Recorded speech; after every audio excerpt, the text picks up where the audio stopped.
Good morning. आज मैं 11th class का बेसिक का नेक्स्ट टॉपिक स्टडी करवाऊंगा, ठीक है, जिसमें सबसे पहला टॉपिक जो है इसके बारे में बताऊंगा गुड्स। इसमें बहुत सारा टॉपिक आज डिस्कस होगा। गुड्स क्या होता है, स्टॉक क्या होता है, इन्वेंट्री क्या होता है, ठीक है, ये सब मैं परचेज गुड्स, सेल्स क्या होता है, सेल्स रिटर्न क्या होता है, ये सब मैं आपको बताऊंगा, ठीक है। तो ध्यान दीजिएगा, देखिए गुड्स में इंडिकेट किया हुआ purchase, purchase return, sales, sales return. अब ये क्या होता है तो याद रखना है, goods refers to any commodities और anything in which use for the business purpose. मतलब गुड्स का मतलब कुछ भी होता है जो बिजनेस के पर्पस से खरीदा या बेचा जाता है। जैसे अगर एग्जांपल के तौर पे देखा जाए तो इसमें लिखता है क्या कि table, chair etcetera are goods for a form of furniture. कोई फर्नीचर इंडस्ट्री के लिए जो टेबल होता है, चेयर होता है, ये जितने भी होते हैं ना उसके लिए गुड्स कहलाता है। तो याद रखना, गुड्स क्या होता है, एक तरह का कमोडिटीज होता है, एक तरह का कुछ भी प्रोडक्ट होता है जिसको बेचने या खरीदने के पर्पज से यूज किया जाता है बिजनेस में, उसको हम लोग गुड्स कहते हैं। There are different types of goods, purchase, purchase return, sales, sales return. अब ये परचेज क्या होता है, परचेज रिटर्न क्या होता है, सेल्स क्या होता है और सेल्स रिटर्न क्या होता है। तो ध्यान से समझिएगा, परचेज का मतलब क्या हुआ, परचेज रिटर्न का मतलब क्या हुआ, सेल्स का मतलब क्या हुआ और सेल्स रिटर्न का मतलब क्या हुआ। तो देखिए सिंपल वर्ड में हम लोग ये कह सकते हैं कि अगर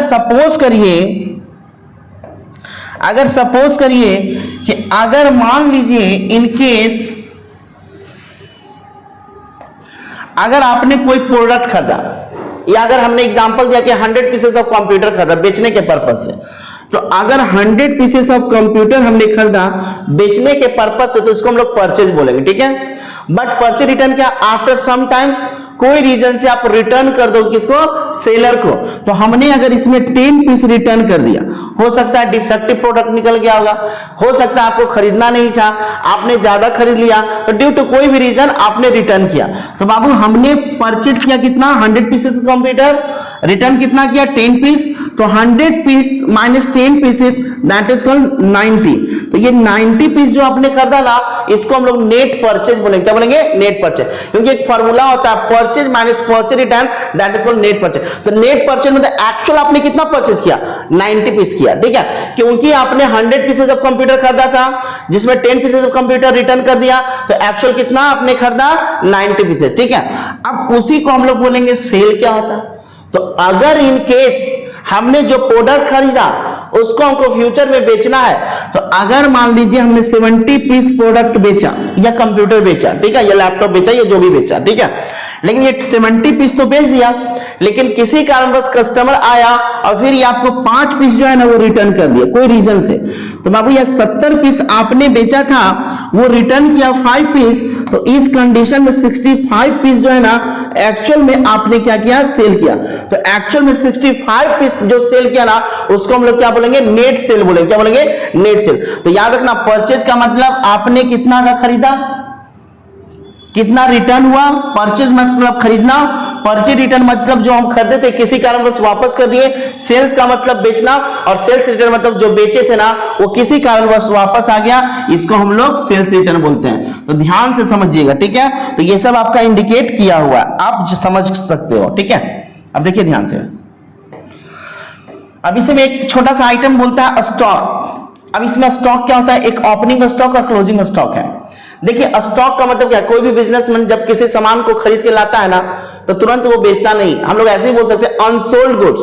तो unsold goods in the beginning of the year, unsold goods at the end of the year, मतलब ऐसा गुड्स जिसको अभी तक बेचा नहीं गया है उसको भी हम लोग स्टॉक बोल सकते हैं। तो ध्यान से समझिएगा, देखिए यहां पे लिखता है क्या, the value of unsold goods, spare parts and other item laying in a business concern on any given date are called stock। Simple language में कहता है क्या कि कोई भी स्पेयर पार्ट्स, कोई भी आइटम या कोई भी वस्तु जो अभी तक अनसोल्ड है, अनसोल्ड जिसको अभी तक बेचे नहीं है, जिसको बिजनेस के पर्पस से यूज किया जाता है, बेचने के पर्पस से यूज किया जाता है, उसको हम लोग स्टॉक बोलते हैं। जिसमें दो तरह का स्टॉक दिखाई दे रहा होगा, एक को हम लोग बोलते हैं ओपनिंग स्टॉक और एक को बोलते हैं क्लोजिंग स्टॉक। जैसा कि आप लोग को पता होगा, फाइनेंशियल ईयर के पॉइंट ऑफ व्यू से कोई भी बिजनेस स्टार्ट होता है 1 अप्रैल को और नेक्स्ट खत्म कब हो जाता है, 31 मार्च को। तो जो 1 अप्रैल को हम लोग जो स्टॉक खरीद के लाते हैं जिसको अभी तक बेचे नहीं है, वैसे स्टॉक को ओपनिंग स्टॉक बोलेंगे।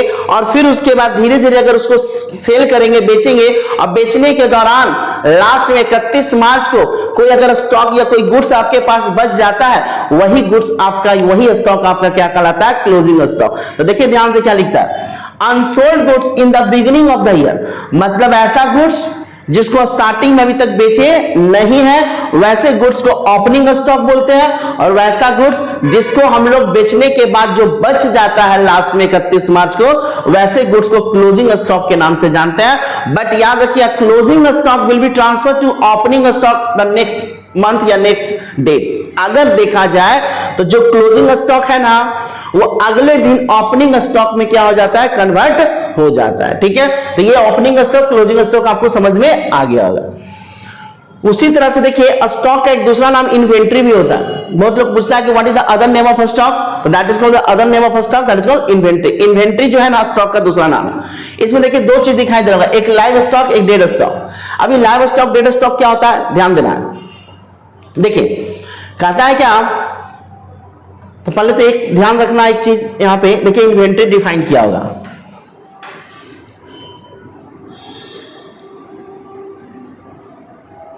देखिए इन्वेंट्री में क्या कहता है कि inventory refers to tangible property held for the sale in the business. But inventory जो होता है टेंजिबल प्रॉपर्टी होता है, ठीक है, जिसको बिजनेस के पर्पस से यूज किया जाता है। तो इसमें दो तरह का दिखाई देगा, एक आपको लाइव स्टॉक दिखाई देगा, एक डेड स्टॉक दिखाई देगा। देखिए लाइव स्टॉक का मतलब क्या होता है, बहुत सारे एनिमल का बिजनेस में यूज किया जाता है, एक स्थान से दूसरे स्थान तक सामान लाने ले जाने में। ठीक है, तो देखिए कहता है क्या, animals, horses etcetera which are use in the trade are called livestock. जैसे बहुत सारे जानवर का बिजनेस के पर्पस से यूज किया जाता है।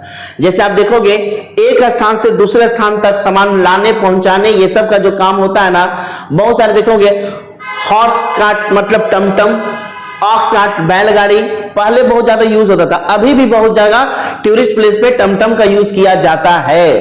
तो बिजनेस के पर्पस से बहुत सारे जानवरों का यूज किया जाता है, उसको हम लोग लाइव स्टॉक के नाम से जानते हैं। जिसमें जान होता है, जिसमें फीलिंग होता है, उसको हम लोग लाइव स्टॉक बोलते हैं। और डेड स्टॉक का मतलब होता है जिसको कंटिन्यूअसली यूज करते हैं, जिसमें कोई जान नहीं होता।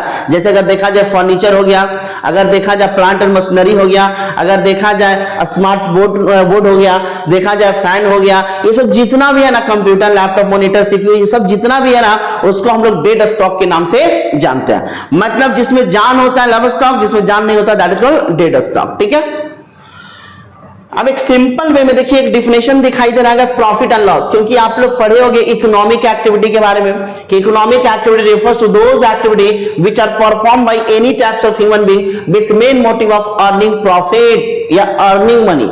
तो जहां अर्निंग मनी का बात हो, जहां बिजनेस का बात हो, वहां तो प्रॉफिट और लॉस का बात हो गई।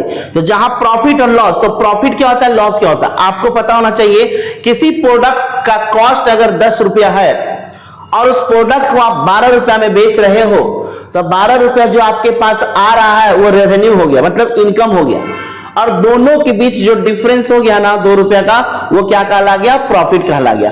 तो देखिए एक सिंपल सा डिफिनेशन लिखा हुआ है, the difference between revenue and cost is known as profit. अगर सपोज करो कि किसी वस्तु का दाम 10 रुपया है और आप उसको 12 रुपया में बेच रहे हो, तो दोनों के बीच का जो डिफरेंस हुआ, इस डिफरेंस को हम लोग क्या बोलेंगे, प्रॉफिट बोलेंगे। क्या बोलेंगे, प्रॉफिट बोलेंगे। ठीक है, लेकिन यही अगर लॉस की बात करें तो जस्ट अपोजिट डायरेक्शन हो जाएगा। जैसे the difference between cost and revenue is known as loss. मतलब अगर किसी वस्तु का दाम 10 रुपया है और आप उसको 9 रुपया में बेच रहे हो, तो 1 रुपया आपका क्या हो गया, दैट इज कॉल्ड लॉस हो गया। ठीक है, तो याद रखना एक प्रॉफिट और एक लॉस। तो प्रॉफिट का जस्ट अपोजिट डायरेक्शन क्या होगा, लॉस होगा। और सभी बिजनेसमैन चाहते हैं कि उसके बिजनेस में हमेशा प्रॉफिट हो, लेकिन कोई जरूरी नहीं कि हमेशा प्रॉफिट होगा, लॉस का भी सामना किया जा सकता है। लेकिन प्रॉफिट लॉस आपको समझ में आ गया होगा कि प्रॉफिट का मतलब the difference between revenue and cost is known as profit, and loss का मतलब the difference between cost and revenue is known as loss. ठीक है, अब एक छोटा सा टॉपिक है गेन। बहुत लोग गेन जो होता है ना, वो इनकम का ही एक पार्ट है, इनकम को ही बहुत लोग गेन कहता है। ठीक है, तो ध्यान दीजिएगा क्या कहता है, usually this term is used for a profit of an irregular nature. मतलब इरेगुलरली कभी कभी जो आपको कहीं ना कहीं से इनकम आता है उसको हम लोग क्या बोलते हैं, गेन बोलते हैं। देखिए रेगुलर नहीं लिखा हुआ, इरेगुलर नेचर लिखा हुआ, ठीक है। इरेगुलर का मतलब होता है कभी कभी। नेक्स्ट एक छोटा सा टॉपिक दिया हुआ है डिस्काउंट। ये सब बिजनेस में यूज किया जाता है। जो मैं बता रहा हूं, क्या बता रहा हूं, बेसिक अकाउंटिंग टर्म, मतलब बिजनेस के पर्पस से जो छोटा छोटा टॉपिक को यूज किया जाता है उसी को हम लोग बोलते हैं बेसिक अकाउंटिंग टर्म। जो नेक्स्ट टॉपिक आपका क्या दिखाई दे रहा है, डिस्काउंट। मेनली डिस्काउंट दो ही तरह का होता है, एक को बोलते हैं ट्रेड डिस्काउंट और एक को बोलते हैं that is called cash discount. But यहां पे एक छोटा सा डिस्काउंट, एक स्पेशल डिस्काउंट को भी इंडिकेट किया। स्पेशल डिस्काउंट कुछ होता नहीं है, लेकिन आपको समझना स्पेशल डिस्काउंट का मतलब क्या है, तो ध्यान दीजिएगा। देखिए यहां पे ट्रेड डिस्काउंट, कैश डिस्काउंट और एक आपका क्या दिखाई दे रहा होगा, स्पेशल डिस्काउंट। देखिए इसमें क्या लिखता है, सबसे पहले आपको समझना है डिस्काउंट के बारे में कि डिस्काउंट क्या होता है, ठीक है। तो कहता है क्या कि डिस्काउंट बताने से पहले हम सिंपल वे में आपको समझा देते हैं कि देखो एक होता है मैन्युफैक्चरिंग कंपनी, एक होता है होलसेलर और एक होता है रिटेलर और एक होता है कस्टमर। ये समझिएगा। मैन्युफैक्चरिंग कंपनी का मतलब क्या हुआ कि manufacturing company refer to those company in which manufacture the different types of product with the help of material, with the help of labour या with the help of machine, या कुछ भी हो सकता है, ठीक है। तो मशीन की सहायता से, मटेरियल की सहायता से, कैपिटल की सहायता से जब कोई कंपनी किसी डिफरेंट टाइप्स ऑफ गुड्स को प्रोड्यूस करता होगा, तो जब भी प्रोड्यूस करता होगा तो लार्ज क्वांटिटी में प्रोड्यूस करता होगा, स्मॉल क्वांटिटी में नहीं करता होगा। तो जब ये मैन्युफैक्चरिंग कंपनी किसी सामान को बनाती है तो किसको बेचता होगा, होलसेलर को बेचता होगा। होलसेलर किसी सामान को मैन्युफैक्चरिंग कंपनी से खरीदता है और किसको सेल करता होगा, रिटेलर को सेल करता होगा। रिटेलर किसी सामान को खरीदता है और किसको बेचता है, कस्टमर को बेचता है। और कस्टमर क्या करता है कि किसी सामान को खरीदता है, वो कंज्यूम करता है और कंज्यूम करने के बाद अगर वो सेटिस्फाइड है तो पुनः फिर से वो सामान को खरीदता, अगर अनसेटिस्फाइड है तो फिर सामान को नहीं खरीदता। तो मेरा ये बताने का मेन पर्पस क्या है कि अगर कोई भी मैन्युफैक्चरिंग कंपनी होलसेलर रिटेलर को अगर प्रोडक्ट को बेचती है तो प्रोडक्ट क्यों बेचती है, तो मैन्युफैक्चरिंग कंपनी होलसेलर को व्यापार करने के लिए प्रोडक्ट बेचती है, होलसेलर रिटेलर को व्यापार करने के पर्पस से सामान को बेचती है। तो ये सब जो डिस्काउंट प्रोवाइड किया जाता है ना मैन्युफैक्चरिंग कंपनी के द्वारा होलसेलर को, होलसेलर के द्वारा रिटेलर को, वैसे डिस्काउंट को ट्रेड डिस्काउंट, क्योंकि ट्रेड का मतलब क्या होता है, व्यापार होता है। तो बिजनेस करने के पर्पस से जो डिस्काउंट प्रोवाइड किया जाता है वैसे डिस्काउंट को हम लोग ट्रेड डिस्काउंट बोलते हैं। जनरली अगर देखा जाए तो ट्रेड डिस्काउंट होलसेलर को मिलेगा और होलसेलर किसको प्रोवाइड करेगा, रिटेलर को प्रोवाइड करेगा। तो सिंपल वर्ड में समझिए डिस्काउंट क्या होता है। Discount is one types of concession which are provided by manufacturing company to wholesaler, wholesaler to retailer, retailer to customer. मतलब डिस्काउंट एक कंसेशन होता है जो किसी ना किसी बिजनेसमैन के द्वारा किसी दूसरे पर्सन को प्रोवाइड किया जाता है। एक छूट होता है, एक कटौती होता है, उसी को हम लोग डिस्काउंट बोलते हैं। क्या बोलते हैं, डिस्काउंट बोलते हैं, ठीक है। तो ध्यान रखना है आपको, डिस्काउंट किसको बोला जाता है, सब आपको समझ में आ गया होगा, ठीक है। अब देखिए डिस्काउंट में कहता है क्या कि ट्रेड डिस्काउंट, देखो यहां लिखता है क्या, trade discount is allowed by the manufacturer to the wholesaler और होलसेलर टू द रिटेलर। मतलब ट्रेड डिस्काउंट किसको प्रोवाइड किया जाता है, मैन्युफैक्चरिंग कंपनी होलसेलर को देती है और होलसेलर किसको देता है, रिटेलर को। But cash discount, cash discount का मतलब क्या हुआ, कैश डिस्काउंट सिंपल वर्ड में बोलता है क्या कि cash discount is one types of also concession. Cash discount is allowed at the time of cash payment. Simple word में बोल सकते हो कि at the time of payment of cash, जब कैश दिया जाता है उस समय जो डिस्काउंट प्रोवाइड किया जाएगा वैसे डिस्काउंट को कौन सा डिस्काउंट बोलेंगे हम लोग, कैश डिस्काउंट बोलेंगे, ठीक है। मतलब अगर देखा जाए तो होलसेलर रिटेलर को या रिटेलर कस्टमर को देता है और कस्टमर को बोलता है कि आप एट ए टाइम कैश दीजिए, हम आपको जो डिस्काउंट प्रोवाइड करेंगे उसमें कुछ ना कुछ छूट दे देंगे, वैसे डिस्काउंट को कौन सा डिस्काउंट बोलेंगे, that is called cash discount बोलेंगे, ठीक है। नेक्स्ट स्पेशल डिस्काउंट, देखो स्पेशल डिस्काउंट भैया होता कुछ नहीं, सिंपल वर्ड में समझ लो।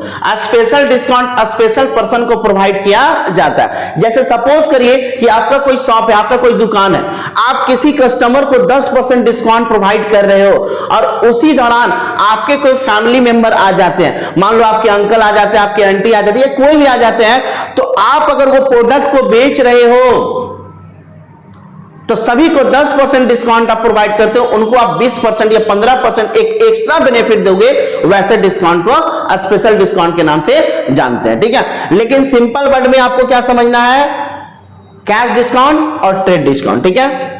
अब देखिए सिंपल वर्ड में एक ट्रांजैक्शन लिखा होगा, देखिए ट्रांजैक्शन क्या होता है।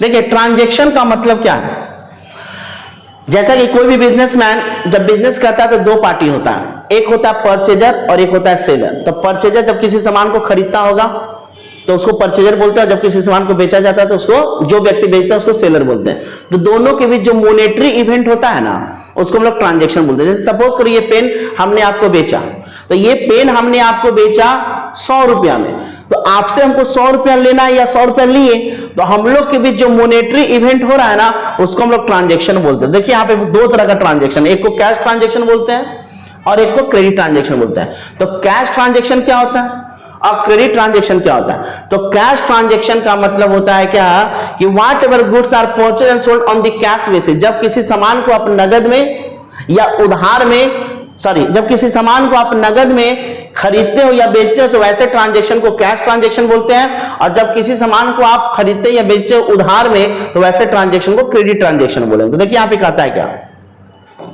A transaction is any financial event which involve an exchange of goods and services between two or more person। मतलब ट्रांजैक्शन जो होता है एक फाइनेंशियल इवेंट होता है जो इन्वॉल्व होता है exchange of goods and service. Exchange का मतलब क्या हुआ? आदान प्रदान, हमने आपको सामान दिया और उसके बदले में आपसे क्या लिया?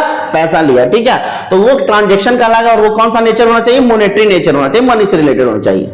जैसे sale of goods, purchase of goods, payment of salary, payment of rent, ये सब आपका एग्जांपल हो जाता है ट्रांजैक्शन का, जिसमें दो तरह का ट्रांजैक्शन होता है, एक को कैश ट्रांजैक्शन बोलते हैं, एक को क्रेडिट ट्रांजैक्शन बोलते हैं। देखिए कैश ट्रांजैक्शन में लिखता है whatever goods are purchase और sold on the cash basis such types of transaction are known as cash. मतलब जब भी किसी सामान को खरीदा या बेचा जाएगा नगद में तो वैसे ट्रांजैक्शन को कैश ट्रांजैक्शन बोलेंगे।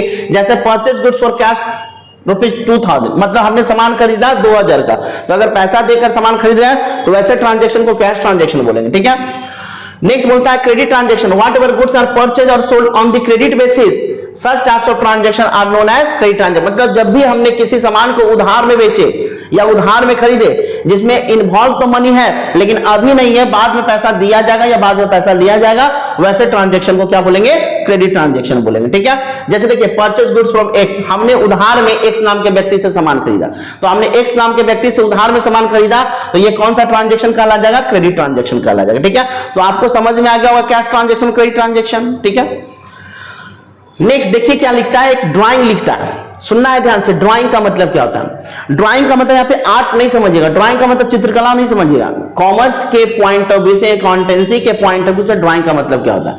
ड्राइंग का मतलब होता है कि जब भी कोई ऑनर व्हाट एवर कैश और goods are withdrawn by owner for his personal use by the business, मतलब सिंपल में कहता है कि व्हाट एवर कैश और goods are withdrawn by the owner of the business for his personal, जब भी कोई ऑनर, जब भी कोई मालिक अपने बिजनेस में से कुछ भी पैसा विड्रॉन कर लेता है अपने ऊपर खर्च करने के लिए, इसको ड्राइंग बोला जाता है। लेकिन आप लोग के माइंड में ऐसा लग रहा होगा कि सर मेरा बिजनेस, हम पैसा निकालकर अपने ऊपर खर्च कर दें चाहे कहीं और खर्च कर दें, इससे क्या मतलब? याद रखना है आगे चल के आपको कॉन्सेप्ट पढ़ना है, सेपरेट एंटिटी कॉन्सेप्ट। क्या पढ़ना है? Separate entity concept. Separate entity concept क्या होता है? सेपरेट एंटिटी कॉन्सेप्ट एक ऐसा कॉन्सेप्ट होता है जो बिजनेस जो है ना ऑनर से फुल्ली सेपरेट होता है। It means all types of business transaction record in the business book not record in the owner book. मतलब जितना भी बिजनेस का ट्रांजैक्शन होता है ना, वो सभी बिजनेस के ट्रांजैक्शन को ऑनर के बुक में नहीं रिकॉर्ड किया जाता बल्कि बिजनेस के बुक में रिकॉर्ड किया जाता है। वैसे कॉन्सेप्ट को सेपरेट एंटिटी कॉन्सेप्ट के नाम से जानते हैं। इसलिए याद रखिए बिजनेस अलग होता है, ऑनर अलग होता है। तो ऑनर जब अपने बिजनेस में से कुछ भी पैसा विड्रॉन कर लेगा अपने ऊपर खर्च करने के लिए ना,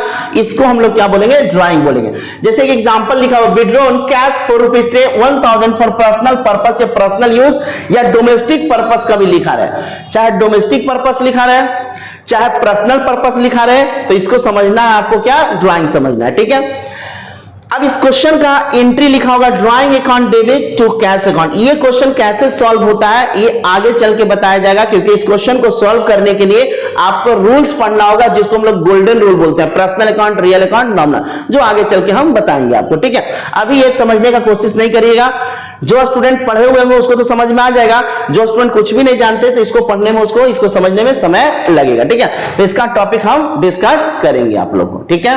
तो ध्यान दीजिएगा, एक होता है बैड डेब्ट्स। अब ये बैड डेब्ट्स क्या होता है सुनिएगा, ज्यादा नहीं, छोटा सा और पॉइंट है मैं बता दे रहा हूं। बैड डेब्ट्स का मतलब क्या हुआ कि जब भी कोई बिजनेसमैन किसी व्यक्ति को सामान बेचता होगा तो जिस उधार में बेचता होगा तो जिसको बेचता होगा उसको डेटर बोलते हैं। तो हमने आपको कभी डेटर बताया हुआ कि those person home sold the goods on credit, जिस व्यक्ति को हमने उधार में सामान बेचा, तो जिस व्यक्ति को हमने उधार में सामान बेचा वैसे व्यक्ति को हम लोग क्या बोलते हैं, डेटर बोलते हैं। लेकिन किसी कारणवश वो डेटर आपको पैसा नहीं दे पाता, कोई हो सकता है ड्यू टू इंसॉल्वेंसी, मतलब वो इंसॉल्वेंट हो गया, दिवालिया हो गया, वो कैपेबल नहीं है आपको पैसा देने के लिए। तो अगर किसी कारणवश वो अमाउंट नहीं दे पाता है, रिकवरी नहीं हो पाता है, तो ऐसे अमाउंट को हम लोग बैड डेब्ट्स बोलते हैं। बैड डेब्ट्स मतलब डूबा हुआ पैसा, जो पैसा आपको रिकवरी नहीं होगा वैसे अमाउंट को बैड डेब्ट। तो देखिए लिखता है क्या, the amount of debtor which is irrecoverable is called bad डेब्ट। वैसा अमाउंट जो डेटर के पास है, जो अभी रिकवरी नहीं हो सकता या रिकवरी नहीं हुआ है, वैसे अमाउंट को बैड डेब्ट्स बोलते हैं, ठीक है। बट एक बोलोगे डाउटफुल डेब्ट्स क्या होता है, हमने किसी व्यक्ति को, मान लो सपोज करो हमने श्याम नाम के व्यक्ति को 10,000 रुपए का सामान बेचा और श्याम नाम का व्यक्ति आया और बोला क्या कि हम नहीं दे पाएंगे पैसा, ड्यू टू वो इंसॉल्वेंट हो गया, दिवालिया हो गया, नहीं दे पाता है किसी कारणवश या इंसॉल्वेंसी के कारण, तो वो जो अमाउंट हमको नहीं मिलेगा वो बैड डेब्ट्स हो जाएगा। लेकिन मे भी मिल भी सकता है और नहीं भी मिल सकता। वो बोल रहा है कि अभी हम फिलहाल नहीं देंगे, आगे चल के देंगे कि नहीं देंगे कंफर्म नहीं है, लेकिन मे बी में है, डाउटफुल, संदेह है, मिल भी सकता और नहीं भी मिल सकता। देखो कहता है क्या, debts whose recovery is doubtful, मतलब वैसा डेब्ट्स, वैसा बकाया जो क्या है यहाँ पे रिकवरी डाउटफुल, मतलब रिकवरी जो होता है ना डाउटफुल में, संदेह में है। मे बी रिसीव्ड और may not be received is called, मतलब रिसीव भी हो सकता है और रिसीव नहीं भी हो सकता है, वैसे अमाउंट को डाउटफुल डेब्ट्स के नाम से जानते हैं, ठीक है। अब यहाँ पे दो पॉइंट समझिएगा, एक होता है सॉल्वेंट और एक होता है इंसॉल्वेंट। ध्यान देना, सॉल्वेंट और इंसॉल्वेंट एक पर्सन होता है। सॉल्वेंट एक ऐसा पर्सन होता है जिसके पास कैपेबिलिटी है कि अपने लायबिलिटी को पे कर सकता है। जैसे सपोज करो हमने बैंक से लोन लिया 3 लाख रुपया का और मेरे पास इतना कैपेसिटी है कि बैंक वाले को हम पैसा पे कर सकते हैं इंटरेस्ट के साथ, तो वैसे व्यक्ति को सॉल्वेंट बोलते हैं। और जो व्यक्ति अपने लायबिलिटी को पे नहीं कर सकता है वैसे व्यक्ति को इंसॉल्वेंट बोलते हैं। देखिए कहता है क्या, solvent is that person who is able to pay his liability, मतलब सॉल्वेंट एक ऐसा पर्सन होता है जो अपने लायबिलिटी को क्या कर सकता है, पे कर सकता है, वैसे व्यक्ति को हम लोग क्या बोलते हैं, सॉल्वेंट बोलते हैं। क्या बोलते हैं, सॉल्वेंट बोलते हैं, ठीक है। बट इंसॉल्वेंट का मतलब क्या हुआ कि insolvent is that types of person who is not able to pay his liability, जो अपने लायबिलिटी को पे नहीं कर सकता उसको हम लोग क्या बोलते हैं, इंसॉल्वेंट बोलते हैं, ठीक है। तो इंसॉल्वेंट का मतलब याद रखिएगा, insolvent is that types of person who is not able to pay his liability, जो अपने लायबिलिटी को पे नहीं कर सकता वैसे व्यक्ति को हम लोग क्या बोलते हैं, इंसॉल्वेंट बोलते हैं, ठीक है। एक लास्ट का टॉपिक हम बता दे रहे हैं, बुक ऑफ अकाउंट्स लिखा होगा। बुक्स ऑफ अकाउंट का मतलब क्या होता है कि डिफरेंट टाइप्स ऑफ ट्रांजैक्शन को डिफरेंट टाइप्स ऑफ बुक में जब हम लोग मेंटेन करते हैं ना, जैसे जर्नल, लेजर, ये सब जितना भी दिखाई देता होगा, सब्सिडरी बुक, ये सब को हम लोग बुक ऑफ अकाउंट बोलते हैं, ठीक है। तो बुक ऑफ अकाउंट का मतलब क्या हुआ, जर्नल, लेजर, ट्रायल बैलेंस, ये सब जितने भी ट्रांजैक्शन को सही तरीका से सब्सिडरी बुक में cash book, purchase book, sales book, purchase return book, sales return book, bill payable book, ये सब में जब सही तरीका से रिकॉर्ड करते हैं ना, इसी को बुक्स ऑफ अकाउंट बोला जाता है। जो आज का टॉपिक बस कंप्लीट हो गया। बेसिक अकाउंटिंग टर्म में छोटा छोटा टॉपिक जो हमने डिस्कस करना था हमने डिस्कस कर दिया। बाकी नेक्स्ट टॉपिक नेक्स्ट वीडियो के साथ हम आते हैं। नेक्स्ट आपको टॉपिक मैं क्या पढ़ाऊंगा वो नेक्स्ट क्लास में मैं बताऊंगा, ठीक है। Okay, thank you.